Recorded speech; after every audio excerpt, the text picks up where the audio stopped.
Alors maintenant, nous allons passer aux 3 questions qui dérangent, en plus de la question fun. Donc le but, c'est d'essayer de répondre en maximum de 3 minutes pour chaque petite question. Donc on va d'abord commencer par la question fun. Alors peut-être que certains d'entre vous se rappellent du fameux film Un Indien dans la ville avec Thierry Lhermitte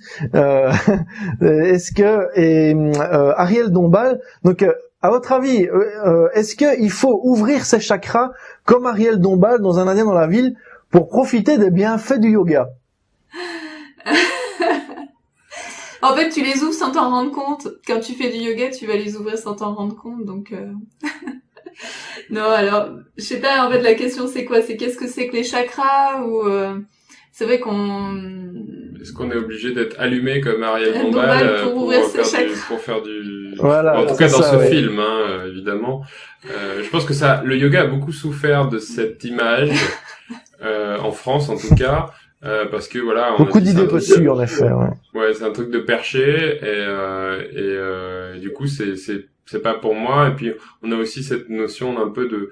Voilà, on associe parfois ça à religion, spiritualité... Alors qu'en réalité, les chakras, en fait, ce sont juste des points d'énergie qui sont, en fait, qu'on retrouve dans l'Ayurveda et dans la médecine chinoise. Donc, en fait, ça correspond à des organes vitaux dans l'organisme. Et effectivement, en faisant certaines postures, on va travailler plus, par exemple, si on veut ouvrir ici au niveau du chakra du cœur, on va plus faire des ouvertures au niveau des épaules, et là, on va travailler ici. Si on veut travailler au niveau du 2e chakra, on va plus faire des positions vers l'avant, on va essayer d'étirer en fait au niveau des lombaires, du sacrum. Voilà, donc c'est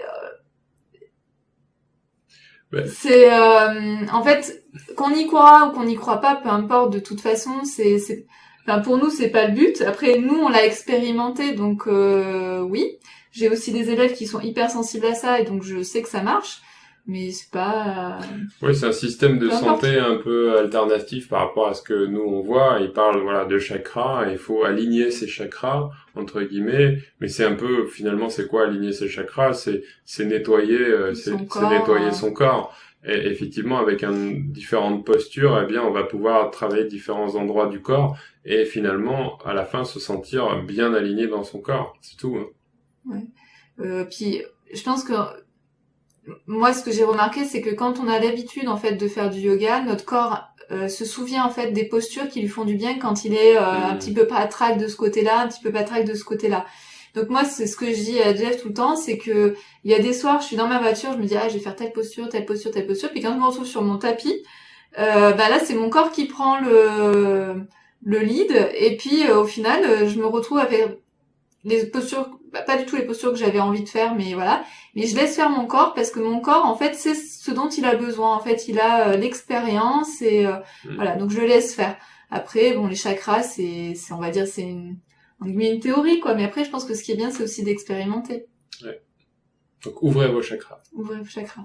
Ok, d'accord. Merci pour cette précision. Donc on va passer maintenant à la question que tout le monde se pose. On a déjà répondu en partie à cette question dans l'interview, mais ça fait pas de mal de répéter un petit peu les choses pour que ça rentre bien dans la tête des personnes qui nous écoutent.